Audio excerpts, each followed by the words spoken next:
And I'm listening to Tatum talk after the game. What are they going to say now? And we'll play some of that for you coming up if you missed any of it. Jaylen Brown, Horford, Wick, Missoula, Brad Stevens even. And I'm just listening to everybody after the game, and it is warranted. Like, it's warranted for them to talk the talk now because they shut up a lot of people, and myself included. Like, I doubted a lot of things about this team. I did, and I thought they would win a championship, but there were times where I looked at it and said, this year, years past, can the the Jays rather get it done? Tatum and Brown, can they win together? You know, is Porzingis going to stay healthy? Does Missoula have what it takes? I didn't like the Derek White trade when it happened. I didn't think Brad Stevens was going to work when he kicked upstairs. Like, there's a million different things that I wondered about this team and wondered if they could get it done. And to me, it's a rare instance in this city where it's not manufactured, crap talking. It's not manufactured doubt. I think people really genuinely doubted this team, myself included. I think people really genuinely doubted whether or not they would get it done. And now they have an answer. For the rest of their lives, they have an answer. Tatum and Brown, yes, they can win together. Jason Tatum is a champion. Jaylen Brown has improved exponentially from getting booed on draft night. How dare anyone would do that? Disgusting. Gross. So gross. To where he's at now as an NBA Finals MVP, which surprised me. I think he deserved it, but I'm surprised he actually got it last night. And so to me, that's my real takeaway from the whole thing. It's real doubt that they endured. I think there were big changes that had to be made. They made it. They were aggressive, to Arcand's point. And again, now they can talk their talk. They can say what they want because they're NBA champions. And they did it in dominant fashion. Like, last night just wasn't close. It wasn't. It was never close. It was the inverse of Game 4. I was nervous going into it. Another thing I was wrong about, it was the inverse of Game 4. It wasn't close. It was dominant. They were dominant all year. 64 wins. They were 16-3 in the postseason. I had questions about it. I had my doubts, and I was wrong. And so, that to me is the everlasting impression of this team now, is all of the doubters, all of the haters, everyone questioning it, and I don't think it was manufactured. I think it was real. Now they have their answer, and you can't take it away from them. Yeah, I want to go back to something that Arcand said before about making these dramatic trades and how that compares to 2008. And I think it's easy now to sit there and go, even with the injuries, of course you would go get Porzingis immediately. And of course, Drew Holiday is going to be an incredible upgrade at that position. But in the moment, there was a lot of sideways glancing about, okay, can Jason and Jaylen step into the leadership roles with Marcus Smart gone? Again, we said this the other day. Jaylen Brown would not be the Jaylen Brown that he was in these playoffs and this regular season if Marcus Smart was still around. And that's not to knock Marcus Smart. It's just those guys needed a leadership vacuum to fill in their roles. And I just go back to Brad Stevens. There's no way that Brad Stevens could step up last night into the ceremony on the floor and be like, who really, there's no way that he could get himself the recognition on ESPN or anywhere else for what a heavy hand he had in crafting this team. But he put together, I wrote this last night, he put together the best roster that I think has been in the NBA top to bottom since the 2017 Golden State Warriors with that Durant team. And even that team wasn't exactly as deep on the bench as this one. That had more top-heavy talent. We'll get into the future that we want for these Celtics. But, yeah, they took some big swings. And I think you have to give this franchise a ton of respect for being able to be patient with the core of these two players, but also be able to be a little risky and go out there and trade some players who meant a lot to the fans. Yeah, and that's not an easy thing to do. It's not an easy thing to do for a new GM who's put into this role for the first time and who also coached all these guys and knows their inner workings. That was a tough thing for him to do. That was a big decision he made. He's made a lot of big decisions like that. It was a big decision to trade Kemba Walker for Al Horford all the way back when he did that. That was one of his first moves, and that one worked out well too. And I think that when you look at the architect of all this, you do have to give Danny Ainge his props. I mean, he's the one who maneuvered all of this from the original Big Three era to this era that we're in right now, one that Al Horford was there for the beginning of, which is kind of crazy when you think about that too, now that he's won with these new players and new draftees. You mean as an opponent? As an opponent, right, on Atlanta back in 2008, yeah. Losing to that Big Three and then winning a championship with the guys that they traded for those draft picks, which is kind of crazy that all happened in that way. But, you look at that, and you also, to me, I think when you look at the competition, in '08, LeBron was still coming up. You still had the Pistons there. There was Kobe and Gasol and everybody in the West. Derrick Rose and Dwight Howard on the Magic and all these teams that you knew were going to challenge eventually. I look at the East and really the whole league right now, and I feel like the Celtics are in a different position than they were back then, and that is really something to be optimistic about if you're a Celtics fan. So, look, we've talked about this, and we'll rehash it, and we'll get into it. Can this team repeat? Will they become a dynasty? They are tailor-made to do it. I know a lot of people feel in today's NBA, you'll hear a lot of crap about the second apron and everything else and how they really want parity in the NBA. I think this team is built to blow that all to smithereens. Like, I don't want to hear about the second apron and everything else. They're going to have their whole roster back next year. And so can they be a dynasty? Yep, we already talked about that last week. They can be. And can they win again next year? They should.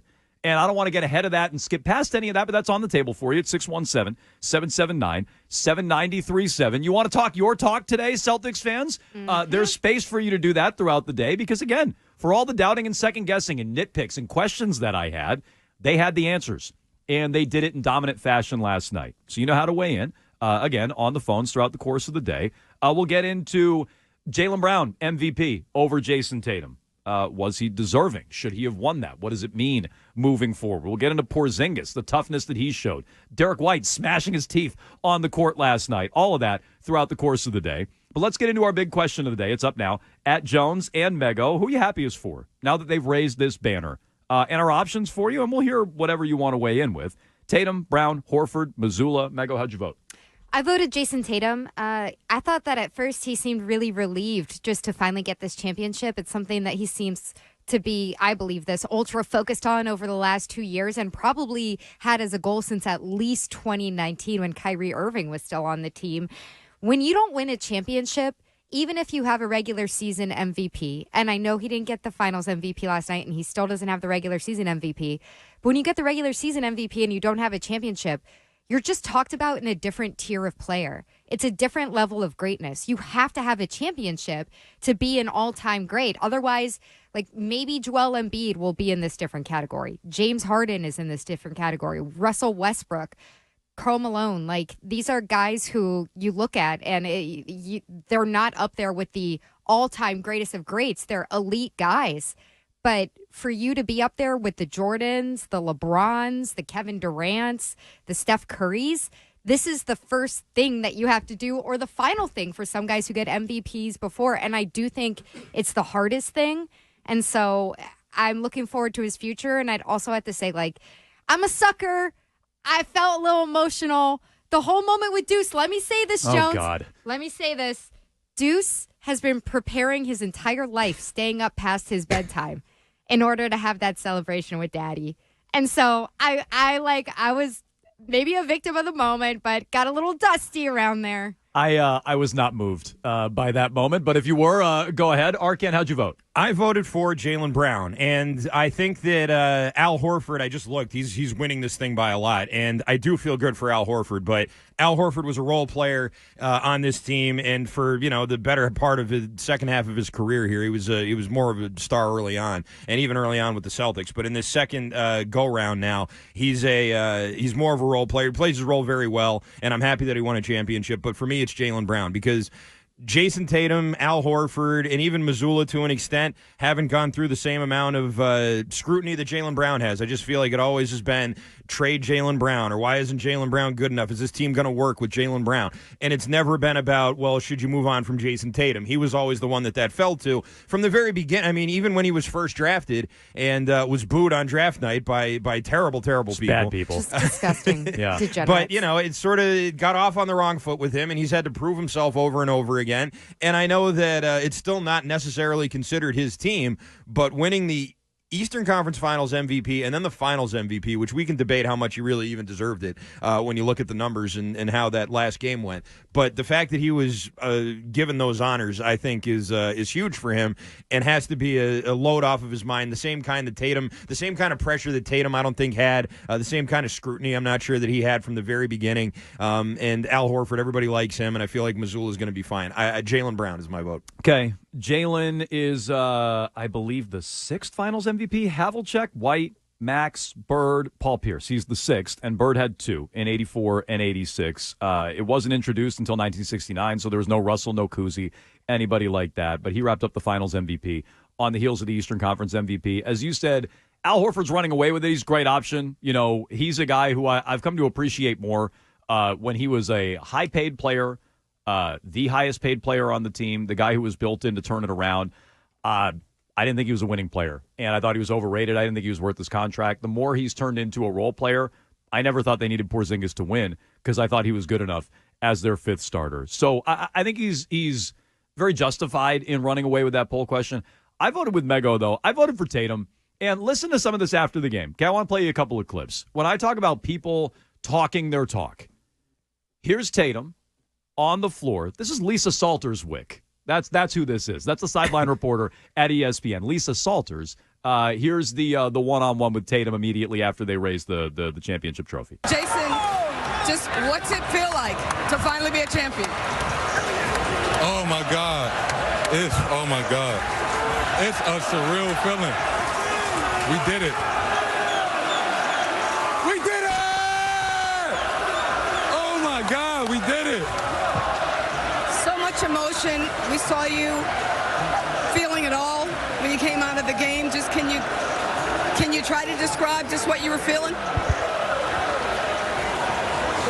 Man. First of all, God is the greatest.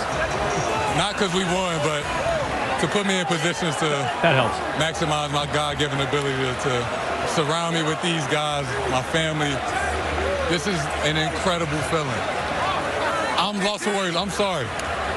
How did what happened in Game 4, just how did that impact the way you guys came out here tonight? We responded all year, and this was no different. And we owed our crowd, our fans. It's been a long journey. It's been a long journey. Jason, the expectations all season long have just been so much. It could have smothered you guys. Why didn't it? We have a resilient group. We've been through a lot as a team over the last couple years, over my 7 years. What they gonna say now? What they gonna say now? Okay, I mean, I don't know. Maybe they didn't win Finals MVP, but I don't know. Like most of it to me was very genuine. The bad Garnett homage aside, I think most of that was very genuine. And when he says, "What are they going to say now?" He's right. Like I have no problem with him getting up there and saying that. I didn't have a problem with the Tatum commercial. Mego, maybe you missed this. You were in the building last night. I saw it after the fact. Okay, in case you missed this is Tatum's commercial after the game. I think for Jordan Brand. Best player in the league, Jason Tatum isn't even the best player on They all got plenty to say. That I don't have what it takes.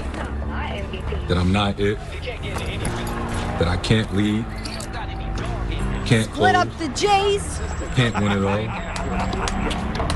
Well, maybe they'll stop talking now. Then again, maybe it's best they don't.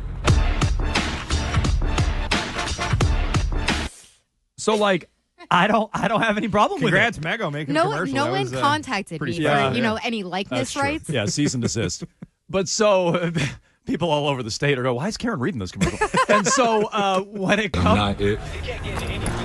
That I can't lead. I hate Jason Tatum. And so to me, when I say I'm happy for Tatum and all of my questions about him, all right, I mean, this is your, say what you want. And you have full autonomy to do it on the court after the game, in Miami today, at the parade on Friday, national commercials, have at it because you're a champion and we can't take that away. So who you happiest for, you can vote 617-779-7937. Let's get it started today with Kevin in Salem, New Hampshire. What's up, Kevin? How's it going, guys? I'm so excited. Growing up in the 70s and 80s, the Celtics was all I knew as far as good teams, and then we were blessed to have the Red Sox, Bruins get one. Patriots got a ton. And I have one question for you, Jones. I'm still curious how the Celtics got this done, losing 7 of the last 9 quarters. It's fair. I was a little nervous the Mavs figured something out. And you know what? It was obvious early that they hadn't. That run at the end of the first quarter, where the Celtics went 9-0, I think it was, in the final 155, the Mavs cut it down to 1. And I forget who hit the 3. Was it Exum? Cut it down to 1. Hit a 3, 2 minutes left. Yeah. And I'm like, here we go. Like, the Mavs weathered an early storm. Horford hit a 3. Kidd had to call a timeout. They weathered an early storm. I go, all right, we're going to find out. Let's see if the Mavs win a quarter. Let's see if the Celtics are reeling. They kicked it into high gear, and from there they never looked back.